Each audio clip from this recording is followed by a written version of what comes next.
Alors je vais également avoir la possibilité, avec les escaliers par composants, de faire une numérotation automatique des marches en plan. Alors c'est tout simple, donc je vais simplement venir dans le ruban Annoter et j'ai ici la possibilité de réaliser les numéros de marche et contre-marche d'escalier. Donc je vais venir positionner les numéros de marche soit à gauche, soit au centre, soit à droite et je clique. Donc toutes mes marches seront ainsi numérotées.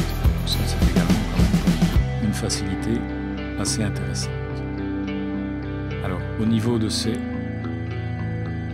numérotations, j'ai donc au niveau de l'occurrence ici, eh bien j'ai des paramètres que je peux régler, notamment au niveau de la taille du texte, l'orientation du texte, etc. Ici par contre je n'ai pas de paramètres de type, vraiment des textes qui sont là, qui sont positionnés de manière automatique avec simplement ces caractéristiques. Alors, au niveau maintenant de ces escaliers par composant, en fait on va avoir, si je supprime celui-ci, on va avoir une très grande quantité de paramètres qu'on va pouvoir régler. Là, on ne va pas rentrer en détail dans tous parce que c'est un peu exhaustif, donc je vais vous montrer simplement que quand je démarre un escalier par composant, j'ai ici au niveau du type la possibilité de choisir 3 familles systèmes d'escaliers: l'escalier assemblé, l'escalier coulé sur place et l'escalier préfabriqué. Donc ça, clairement, c'est l'escalier bois, l'escalier coulé d'une pièce et l'escalier préfabriqué où je vais avoir un raccord entre la volée préfabriquée et le palier. Si je prends par exemple l'escalier assemblé, je vais avoir des paramètres au niveau du type, comme je les avais avec les escaliers par esquisse, avec hauteur maximale, profondeur minimale, etc. Mais je vais avoir ici au niveau de la construction de l'escalier, un type de volée, un type de palier. Ça, quand je vais cliquer ici, je rentre maintenant dans une deuxième. Donc, je vais placer cette fenêtre-là pour que ce soit bien clair. Donc quand je vais dans type de volée ici, eh bien, je peux sélectionner un type de volée qui est marche 50 mm, et je vais régler au niveau du type le matériau de la marche, le matériau de la contre-marche. Si j'ai une marche, avec quelle épaisseur, quelle longueur de nez de marche, quel profil de nez de marche, etc. Donc plutôt que de régler dans un escalier proprement dit, je vais créer finalement maintenant des familles de volets qui me permettront, au sein de différents types d'escaliers complets par composant, d'avoir la possibilité d'aller rechercher des volets qui sont utilisés dans d'autres escaliers. Donc, vous avez vraiment beaucoup de paramètres qui sont des paramètres connus, parce que ce sont des paramètres que nous avons analysés au niveau des escaliers par esquisse, mais simplement ils sont imbriqués les uns dans les autres de manière à pouvoir être réutilisés plus facilement.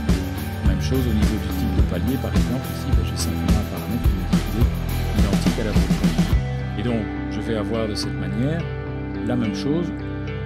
Ici, je vais pouvoir créer plusieurs types d'escaliers assemblés qui, chacun, utilisera des types différents de volets et de paliers. Et puis, au niveau des escaliers coulés sur place, je vais également avoir des types de volets avec les matériaux de marche et contre-marche, etc. Une paillasse lissée ou à crémaillère, etc. Et donc, même chose au niveau du palier, je vais avoir un palier monobloc avec une épaisseur qui est ici, qui correspond en fait à la hauteur du palier intermédiaire que nous avions tout à l'heure dans l'escalier par esquisse, et un matériau. Voilà, donc le principe c'est vraiment de dire, j'ai des familles systèmes, dans ces familles systèmes, j'ai des types d'escaliers, et dans ces types d'escaliers, je vais utiliser des types de volets et des types de paliers, ce qui permettra vraiment une combinatoire très intéressante. Alors j'ai une dernière famille système ici qui est l'escalier préfabriqué. De nouveau, avec cet escalier préfabriqué, je vais sélectionner des hauteurs, des profondeurs, etc., des types de volets et des types de paliers. Mais j'ai également ici une méthode pour connecter la paillasse, donc la volée d'escalier, à mon palier. Donc je vais demander d'avoir une encoche ou une plus droite. L'encoche de droite, on va voir extension, épaisseur, distance, etc. Si je fais un clic et que je réalise mon escalier, si je passe en vue 3D, voilà, donc c'est en fait les paramètres qui vont me permettre de gérer les distances horizontales, verticales et les écartements que je vais avoir ici au niveau de la construction de mon escalier. Voilà, donc c'est vraiment une combinatoire très importante, très fouillée, qui va permettre de réaliser beaucoup de choses, mais donc là nous n'allons forcément pas analyser toutes les combinatoires possibles au niveau de cette formation.